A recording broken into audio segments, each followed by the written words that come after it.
Bismillahirrahmanirrahim. Assalamualaikum warahmatullahi wabarakatuh.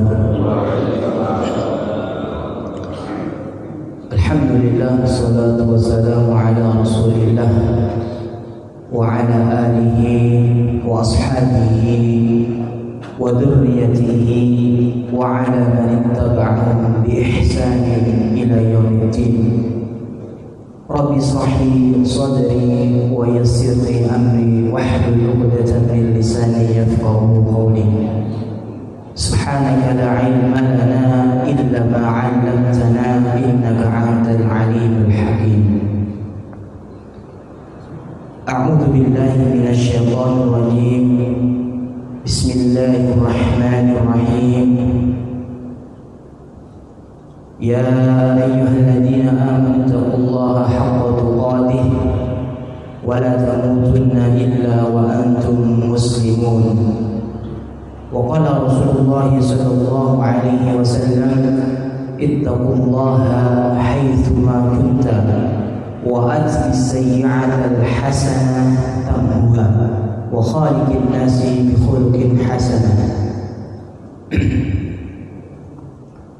Bapak-bapak, ibu-ibu yang semoga Allah Subhanahu wa taala pada pagi hari ini mencurahkan beribu-ribu nikmat kepada kita.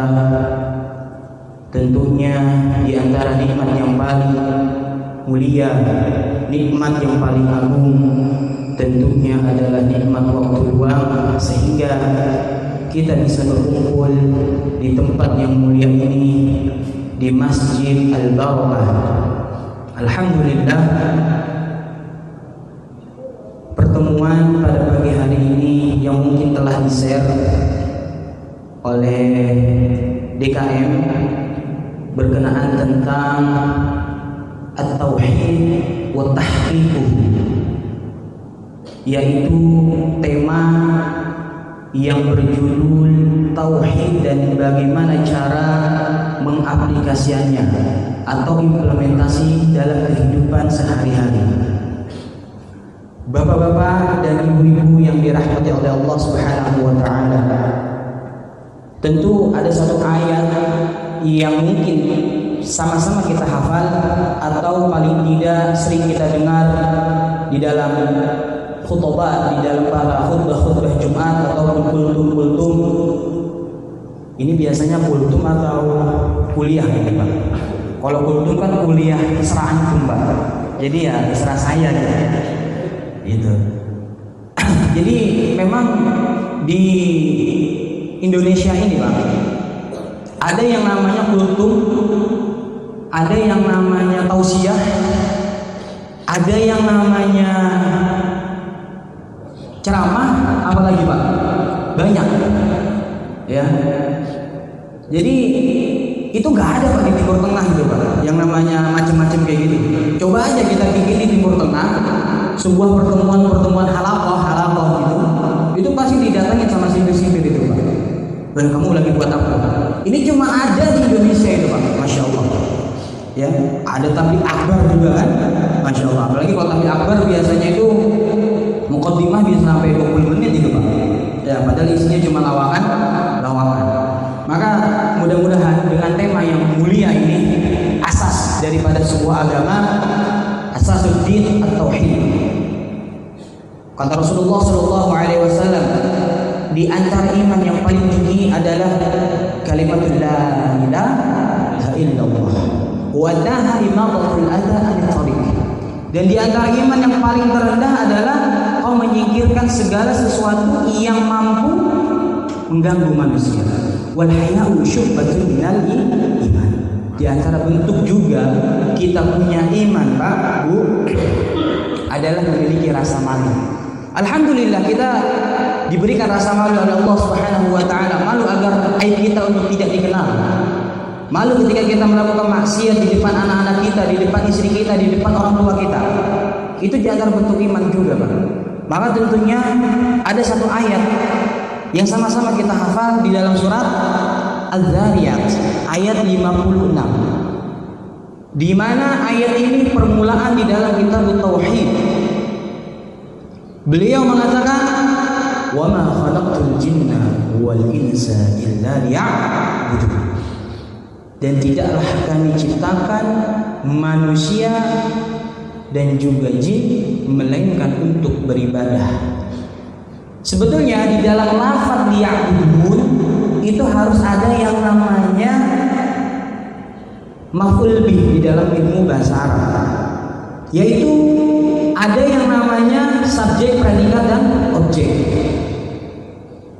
Di antara ibadah yang harus kita khususkan objeknya adalah hanya untuk Allah Subhanahu wa ta'ala. Kita hampir sepakat, nggak ada satupun manusia yang mengakui dirinya beragama Islam lantas memberikan ibadahnya kepada selain Allah. Nggak ada, kecuali pelaku musyrikin, yang mana mereka senantiasa menyembah taghut. Nanti akan disebutkan di sini apa itu taghut.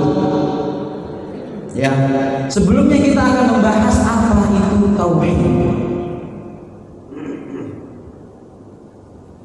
Beliau mengatakan at-tauhid masdaru wahada ay ja'ala wahidan. Tauhid bermakna adalah menjadikan satu, kesatuan. Maknanya adalah wal muradu bihi ifradullah bil ibadah, adalah mengesahkan Allah di dalam segala bentuk ibadah. Ibadah itu banyak, Pak. Ada yang wajib sebagaimana tadi kita sholat berjamaah subuh. Ada ibadah yang sunnah, ada ibadah yang mubah dan sebagainya. Khususnya permasalahan tentang ibadah itu hanya kita berikan murni kepada Allah Subhanahu wa ta'ala, bukan kita berikan kepada selain Allah Subhanahu wa ta'ala. Artinya Pak, segala bentuk nilai-nilai kebaikan yang mungkin selama ini kita jalani, terkadang ada saja yang namanya noda-noda riya, ya Pak. Ya, Masya Allah ini ketika dia sendirian sholat tahajud bacanya surat pendek, Al-Ikhlas, Al-Ain misalnya. Tapi ketika ada calon mertuanya ini Pak, misalkan ya, ataupun pimpinannya, dia baca surat An-Naba misalkan. Bukankah kita katakan ibadah yang seperti ini tidak murni? Tidak murni. Juga di antara bentuk ibadah yang bisa terkotori, yang bisa mencoreng nama baik tauhid di dalam diri kita, semua kita ini didengar bahwa kita ini yang namanya infak ke masjid minimal lah ya. Ketika pemberitahuan sebelum sholat Jumat kan biasanya ada DKM, tolonglah sebut nama saya supaya didengar orang. Akan tetapi Pak, yang namanya tauhid itu benar-benar mukhlishina lahuddin, orang-orang yang senantiasa mengikhlaskan wa ma umiru illa liya'budullaha mukhlishina lahuddin. Segala bentuk apapun yang diperintahkan oleh Allah dan Rasulnya, maka senantiasa dia mengikhlaskannya kepada Allah Subhanahu wa ta'ala. Bisa jadi sekarang kita hadir bukan karena Allah. Bisa jadi sekarang kita duduk di majelis taklim ini bukan karena nilai-nilai kebaikan, pahala yang Allah berikan nanti. Atau ada perkara-perkara yang lain duniawi. Sekalian sajalah kita nanti mau ketemu sama kawan saya di masjid. Gak apa-apa Pak. Tapi yang menjadi asas pertama kita di dalam melakukan ibadah adalah mukhlisin. Adapun tentang zawaid, tambahan-tambahan yang perkara duniawi, itu adalah perkara-perkara yang diperbolehkan saja Pak. Akan tetapi khususnya kita ketika melakukan sebuah ibadah benar-benar murni 100% kita berikan kepada Allah Subhanahu wa ta'ala. Kemudian di antara makna tauhid, Allah juga berfirman illa liya'budun, kecuali ketika aku ciptakan jin dan manusia maka mereka harus beribadah kepadaku. Apa yang dimaksud dengan liya'budun? Apa yang dimaksud dengan agar mereka? Allah ciptakan kita, Allah ciptakan jin supaya mereka mau beribadah kepada Allah. Sekarang apa itu makna ibadah? Mungkin kita tahu ibadah itu ya sholat, infak, zakat, puasa, pergi haji dan sebagainya. Ibadah yang lebih khusus daripada makna tauhid atau liya'budun adalah al-ibadatu at-tadallul wal khudu'. Secara bahasa yang namanya agar mereka menyembah kepadaku, agar mereka memiliki rasa tunduk dan patuh. Ada orang yang tunduk Pak, tapi nggak mau patuh, artinya dia nggak mau mengaplikasikan dalam kehidupan sehari-hari. Ketika Allah Ta'ala berfirman, wa aqimus shalah wa atuz zakat, tegakkan sholat, tegakkan zakat, patuh dia Pak, tapi nggak mau tunduk. Dia tunduk Pak, tapi nggak mau dia. Ketika ada hukum seseorang yang memiliki kekayaan yang banyak, ketika turun ayat berkenaan tentang zakat, apa ini? Harta yang telah saya kumpulkan selama ini, saya tahu, tapi bagaimana mungkin harta yang selama ini saya kumpulkan lalu saya hambur-hamburkan begitu saja untuk fakir du'afa misalnya. Maka tentunya kita sebagai seorang mukmin dan mukminah, muslim dan muslimah, wajib bagi kita untuk memiliki rasa at-tadallul wal khudu', rasa tunduk dan patuh. Jangan kita ikrarkan saja la ilaha illallah, namun tidak kita aplikasikan dalam amal zawarih, sholatnya, zakatnya, puasanya. Ya. Kemudian ada secara syar'an apa yang dimaksud dengan ibadah. Ibadah adalah ismun jami'un lima yuhibbullahu wa yardahu minal aqwal wal a'mal az-zahirah wal batinah. Ibadah secara khusus adalah sebuah penamaan, ada gerakan, ada ucapan, semisal kita sebut sholat saja, yang mana sholat ini yuhibbullah wa yardahu, Allah cinta, Allah ridho.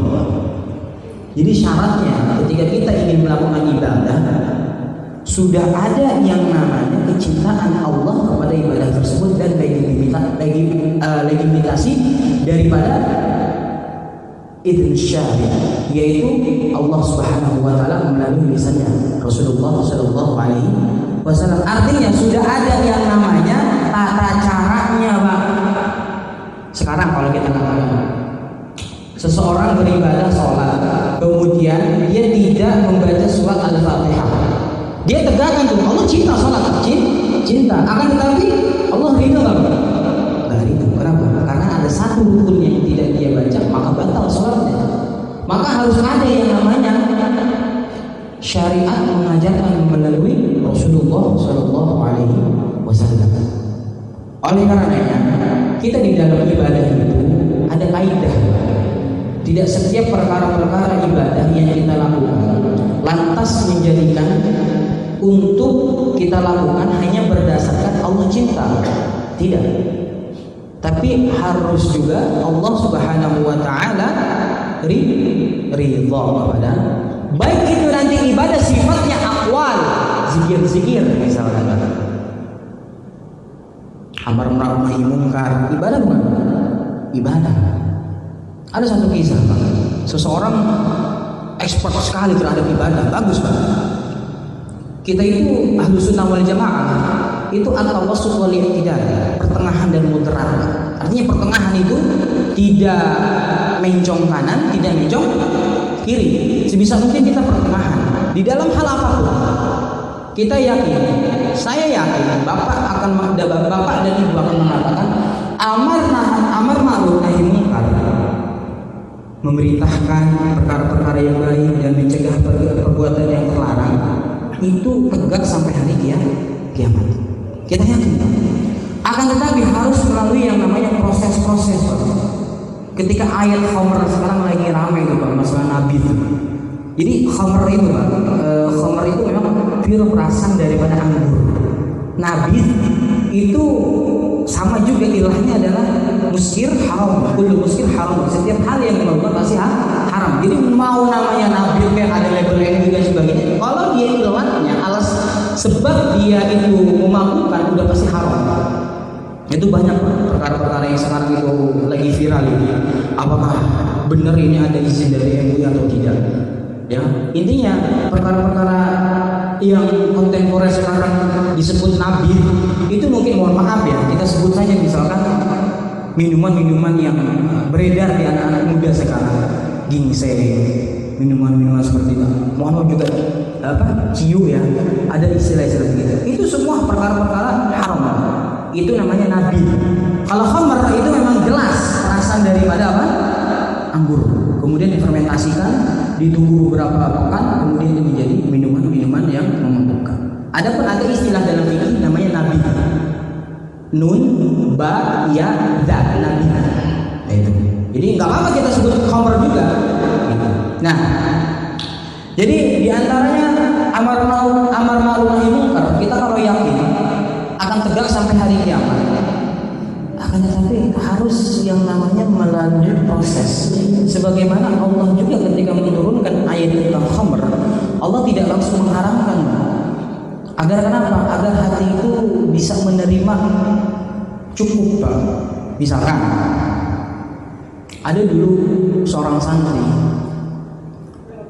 terkenal ibadahnya sangat baik, namun karena pergaulan yang kurang mendukung, akhirnya dia malah keluar dari pondok pesantren dan malah menjadi sebagian dari kawanan-kawanan yang kurang baik itu. Singkat cerita, ada seorang ustadz. Orang ustadz ini kan semangat kali ya. Gak apa-apa Pak, ibadah itu memang harus semangat Pak. Bahkan harus dipaksakan. Menurut saya harus dipaksakan, bukan cuma modal semangat. Sekarang bangga kalau nggak paksa, bangun tidur. Sekarang untuk pergi sholat, hadir di sini nggak bisa. Jadi kadang-kadang ibadah juga harus kita paksa. Singkat cerita, ustadz ini melihat si anak santri ini sedang bermain gitar. Ya sebagaimana umumnya anak-anak muda gitu. Sampai mungkin terluput sholatnya dan sebagainya. Wah, karena ini ustadz semangat, expert sekali. Ini gimana anak-anak muda? Saya harus tegakkan amar ma'ruf nahi munkar. Ketika si anak mudanya ini lewat, si ustadznya ini lewat, karena si santri ini kenal, dia panggil, nak, gimana kabar? Ustadznya gimana? Nggak seneng ya, kesel itu, seakan-akan tak beradab gitu. Akhirnya dia ceramahi di depan teman-temannya, padahal mungkin sedang maksiat di sini. Marah ustadznya, sejadi-jadinya. Singkat cerita dia lapor ke orang tuanya, Bu, anak ibu tolong aja kamu dari sini. Karena dia berdalih amar ma'ruf nahi munkar yang bukan pada tempatnya, namanya adil. Kita harus adil. Masa iya kita ketika melihat pelaku maksiat langsung kita babat habis sama itu? Gak mungkin. Kita harus melalui proses adil. Wal syai' fi mawadhi'i, meletakkan sesuatu pada tempatnya. Ibunya memanggil anak tersebut. Mama dapat kabar dari ustaz seperti ini, marah. Akhirnya si teman itu kembali ke temannya untuk mengumpulkan teman-teman yang lainnya. Teman-teman, malu saya. Udah saya harga diri saya turun. Saya dimarahi sama orang tua saya. Bagaimana kalau kita merencanakan kejahatan? Akhirnya Pak, dia merencanakan kejahatan. Berawal dari mana? Amar ma'ruf nahi munkar yang salah. Juga ibadah-ibadah yang lainnya Pak, sudah ada tata cara yang Rasulullah ajarkan kepada kita. Oleh karenanya yuhibbullah wa yardah, Allah cinta kepada ibadah tersebut, nilai-nilai kebaikan, dan juga Allah ridha. Melalui siapa ridhonya? Rasulullah. Ya. Jadi kita sekarang dihadapi dengan era-era modern itu, yang mana tentunya kita lihat kemungkaran itu tidak lagi tertutupi, bahkan jelas. Maka kita sebagai seorang mukmin di antara bentuk tauhid dalam kehidupan kita sehari-hari adalah boleh kita menegakkan kegiatan-kegiatan yang sifatnya mengajak kebaikan dan melarang kepada keburukan, tapi harus pada tempatnya. Itu juga di antara bentuk tauhid. Kalaulah Islam, kalaulah Nabi pernah Allah sebutkan di dalam Al-Quran, "Hei Nabi," ketika Rasulullah SAW Allah sebutkan, "Wa innaka la'ala khuluqin azim," kemudian uswatun hasanah. Allah puji Rasulullah bukan karena ilmunya, karena akhlaknya yang tinggi, yang luhur. Kalaulah agama ini didakwahkan oleh para rasul yang keras, apa kata Allah? Dan tafirru lahu, kelak orang-orang yang kau akan dakwahi akan lari. Fabima rahmati linta lahum, hei Rasul, hei Nabi, karena dengan rahmatku kau mampu berkasih sayang, kau mampu berlemah lembut kepada yang lain. Itu juga di antara bentuk tauhid yang mungkin sering kita lupakan. Dakwah-dakwah yang dengan lemah lembut, dakwah yang tidak sampai menyakiti hati orang lain. Kita tahu misalkan ada tetangga kita yang gak pernah kelihatan sendalnya di masjid.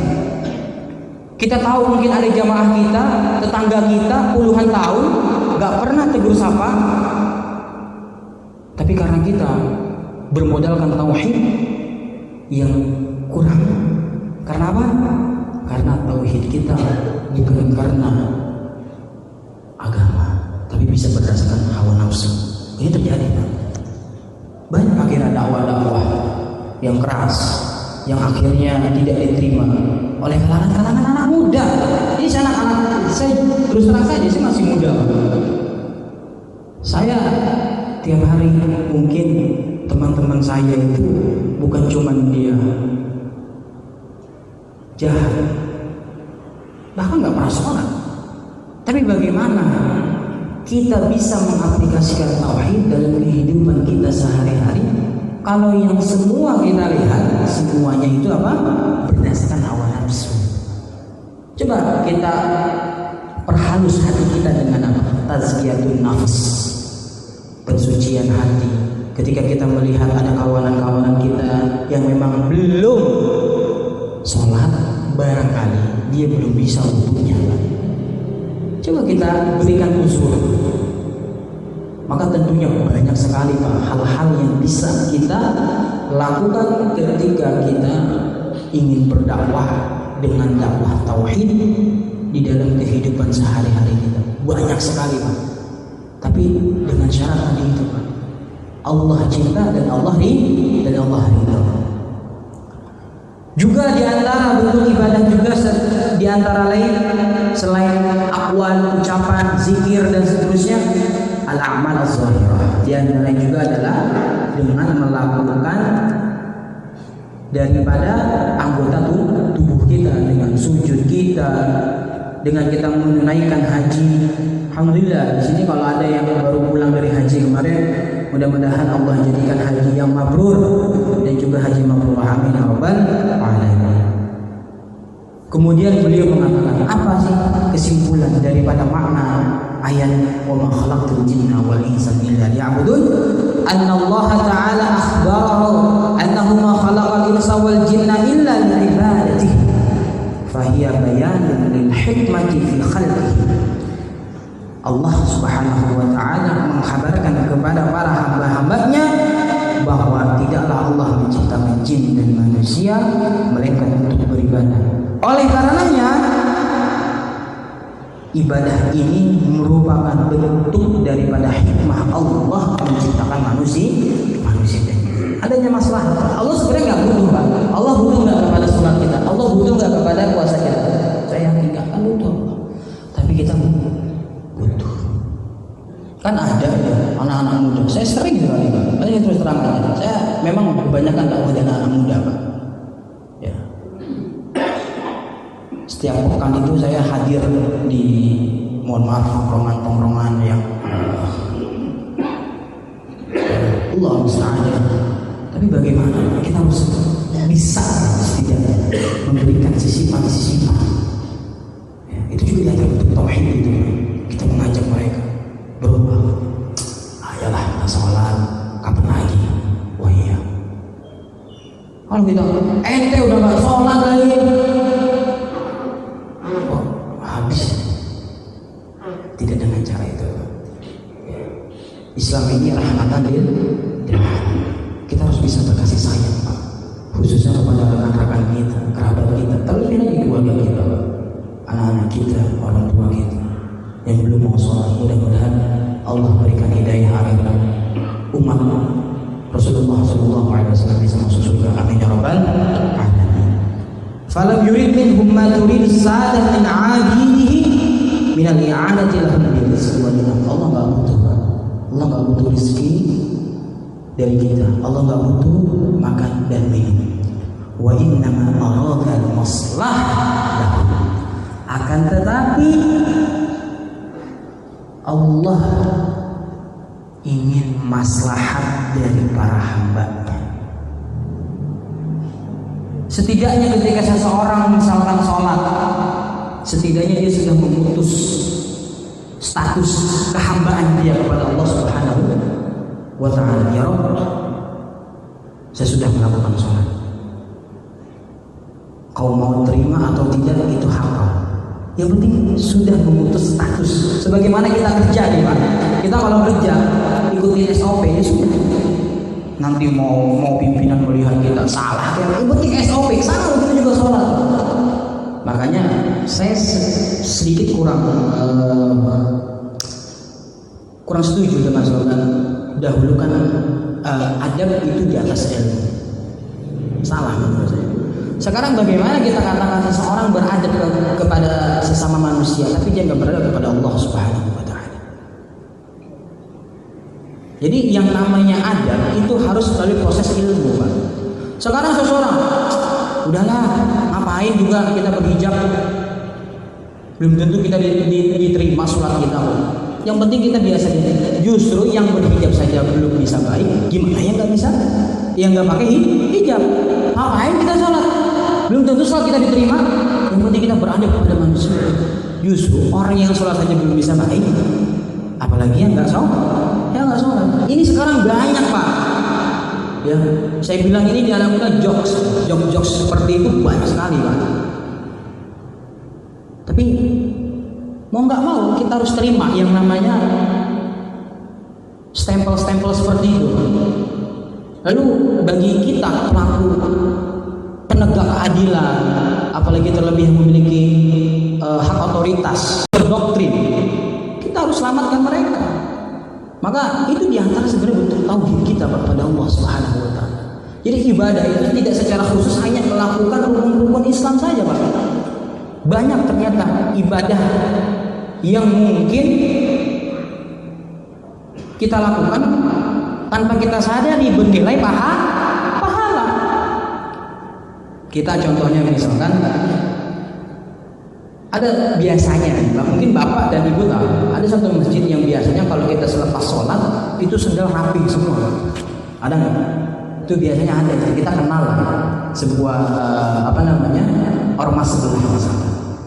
Kita bilang jangan kita tegakkan, jangan kita misalkan nggak setuju karena beberapa hal, tapi kita menafikan kebaikannya. Kan nggak begitu Pak. Itu juga diantara bentuk tauhid.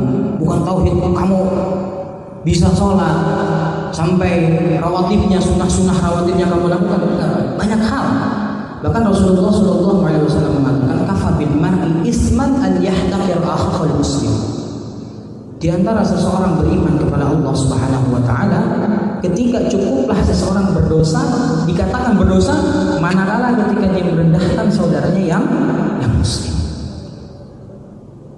Dengan kerendahan yang ada pada mata kita, ya orang belum sholat masih.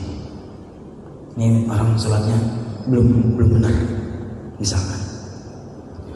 Coba Pak, sekarang kita hadirkan yang namanya tauhid di dalam diri kita, benar-benar kita aplikasikan di dalam perbuatan, di dalam ucapan kita.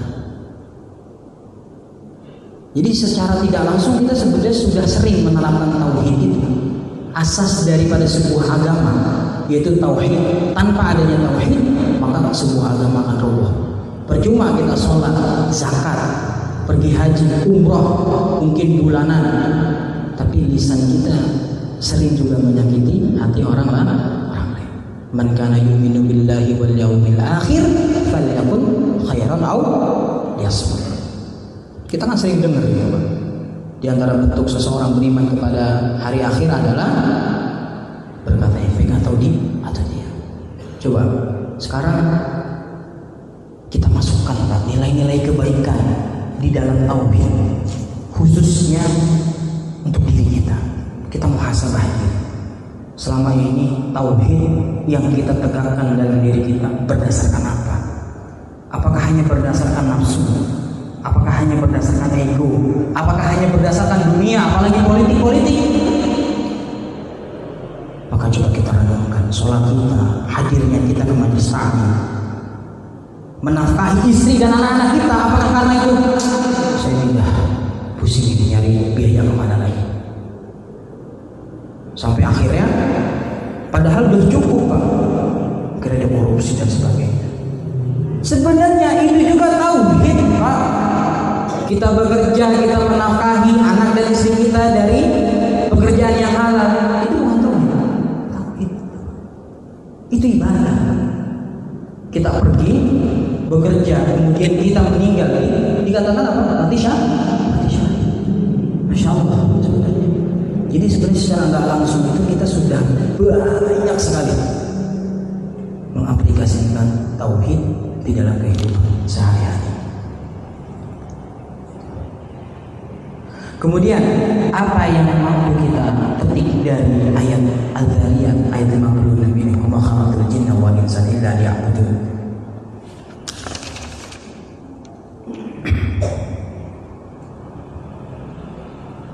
Ada 4 yang bisa kita petik daripada ayat ini. Al-ula wujubu ifradullah bil ibadah 'ala jami'il thaqalain al-jinni wal insi, yaitu kewajiban seorang hamba untuk mengesahkan Allah di dalam beribadah. Bagi siapa? Bagi seluruh umat manusia dari kalangan jin dan manusia. Semuanya kita ya bekerja karena Allah, karena sudah menjadi tanggung jawab kita sebagai kepala keluarga. Kita sholat juga, kita beramal tamah sama tetangga kita, bukan karena saya nggak enakan sama orangnya, Bang. Jadi sebetulnya saya juga malas nyapa dia. Jangan, coba kita aplikasikan. Itu tauhid juga sebenarnya. Itu bentuk ibadah. Allah cinta nggak, Bang? Cinta. Allah ridho nggak, Bang? Allah ridho. Siapa yang bilang? Sekalipun itu tetangga kita kafir. Ini ada fikihnya. Kalau kita memiliki tetangga yang muslim, kalau kita memiliki tetangga yang kafir, non Islam, itu ada haknya. Kalau muslim, ya ingat-ingat, Pak. Kalau muslim itu diantaranya haknya hakul muslim wa hakul jiran. Hak dia seperti seorang muslim ketika dia meninggal, ya kita takziah. Ketika beliau mengundang untuk misalkan tasyakuran ataupun halal bil halal dan sebagainya, kita hadir. Dan juga hak dia sebagai tetangga. Ya tegur sapa, ya Pak. Jangan kita mentang-mentang misalkan tidak satu atap ormasnya ataupun apa segala macam lah, kita nggak mau tegur sapa. Jangan. Ibda binafsi. Mulai dengan diri kita. Gak usah kita tunggu-tunggu ya. Mau nanti dia. Pada akhirnya manusia juga. Kullu mauludin yuladu 'alal fitrah. Rasulullah sallallahu alaihi wasallam mengatakan, setiap manusia yang terlahir pasti di atas fitrah. Gak akan mungkin, Pak, ketika seseorang melihat kebaikan dia benci. Enggak. Pasti fitrahnya apa? Menyukai perbuatan tersebut. Mungkin pada akhirnya penilaian manusia tidak kita anggap, tapi penilaian Allah Subhanahu wa ta'ala itu juga di antara bentuk tauhid. Nah, itu kalau kita punya tetangga seorang muslim. Kalau kita punya tetangga orang kafir, cuma satu haknya, Pak. Hak jiwa, tidak hak agama. Jadi kalau dia tegur sapa, Pak, Bu, berangkat kerja? Iya, Pak, Bu. Hati-hati. Baik. Tidak apa-apa. Ya, tidak masalah. Yang penting lakum dinukum waliyadi. Kita tahu ayatnya. Nah, jadi itu, Pak. Nah, di antara faidah mayustafadu min hadhil ayat bayanul hikmah min khalqi wal jinni wal ins. Ada satu hikmah yang Allah Subhanahu wa taala ciptakan jin dan manusia. Apa hikmahnya, Pak? Beribadah kepada Allah. Ibadah seperti apa? Ibadah yang Allah cintai dan Allah ridhai. Baik itu ucapan, perbuatan. Kemudian di antara petikan yang mampu kita ambil adalah bayan minallah subhanahu wa ta'ala an khalqihi wa hadatil khalqi ilaihi li'annahu huwal khaliqu wa huwa makhluq. Ada penjelasan yang mana Allah Subhanahu wa taala adalah maha kaya dari makhluk-makhluknya dan Allah tidak berkebutuhan kepada hajat manusia. Sebab apa? Li'anna Allaha huwal khaliq. Karena Allah lah yang maha menciptakan. Wa hunna, sedangkan nahnu kita makhluk. Sedangkan kita adalah makhluk. Jadi bapak-bapak dan ibu-ibu yang dirahmati oleh Allah Subhanahu wa taala, banyak sekali sebenarnya berkenaan tentang tauhid yang bisa kita praktekkan. Namun kami telah mengambil beberapa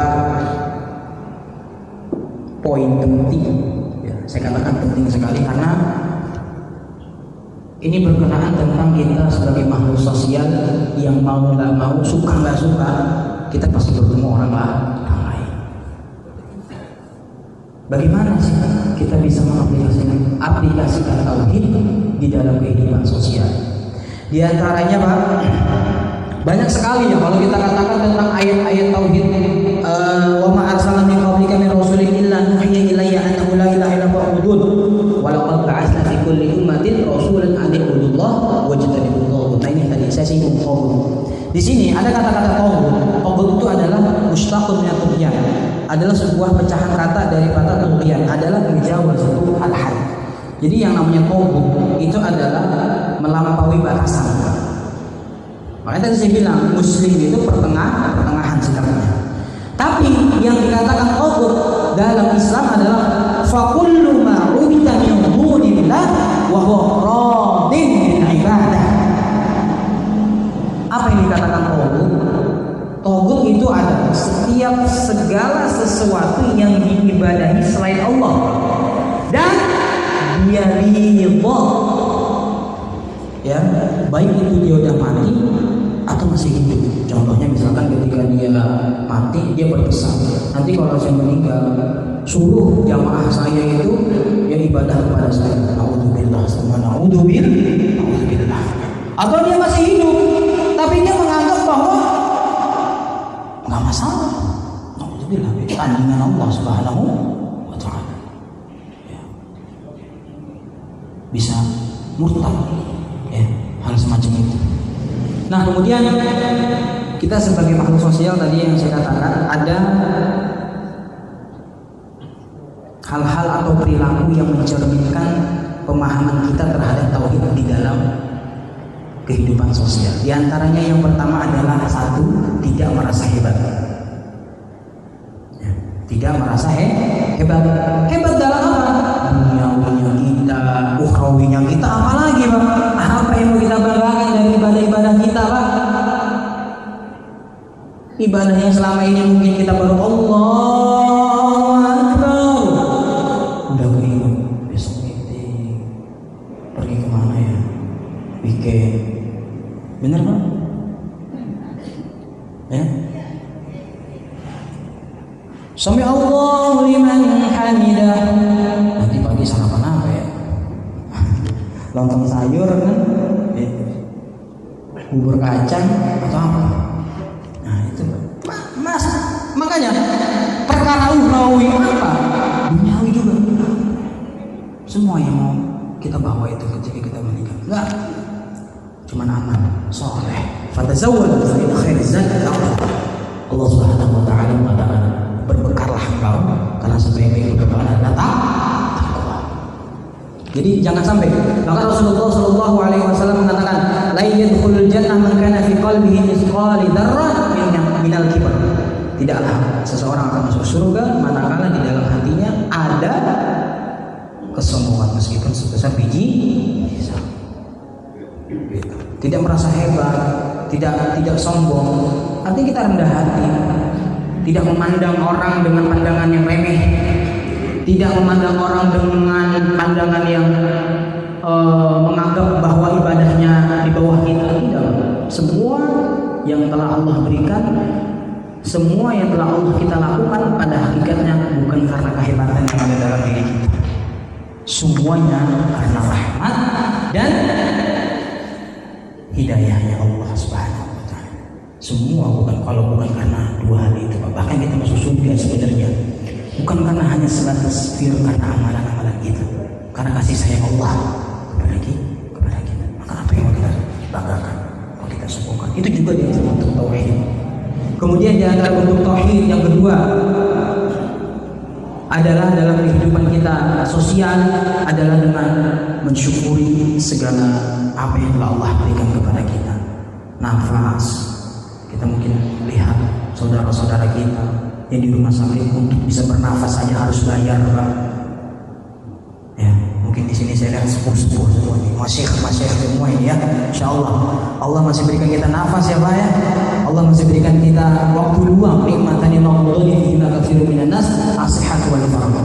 Rasulullah mengatakan ada dua nikmat yang mana manusia sering lupakan. Nikmat apa? Nikmat sehat dan waktu luang ini, Pak. Sehat kita, Pak. Alhamdulillah. Nafas kita. Bahkan ketika kita di antara yang menyiram ini sering sekali.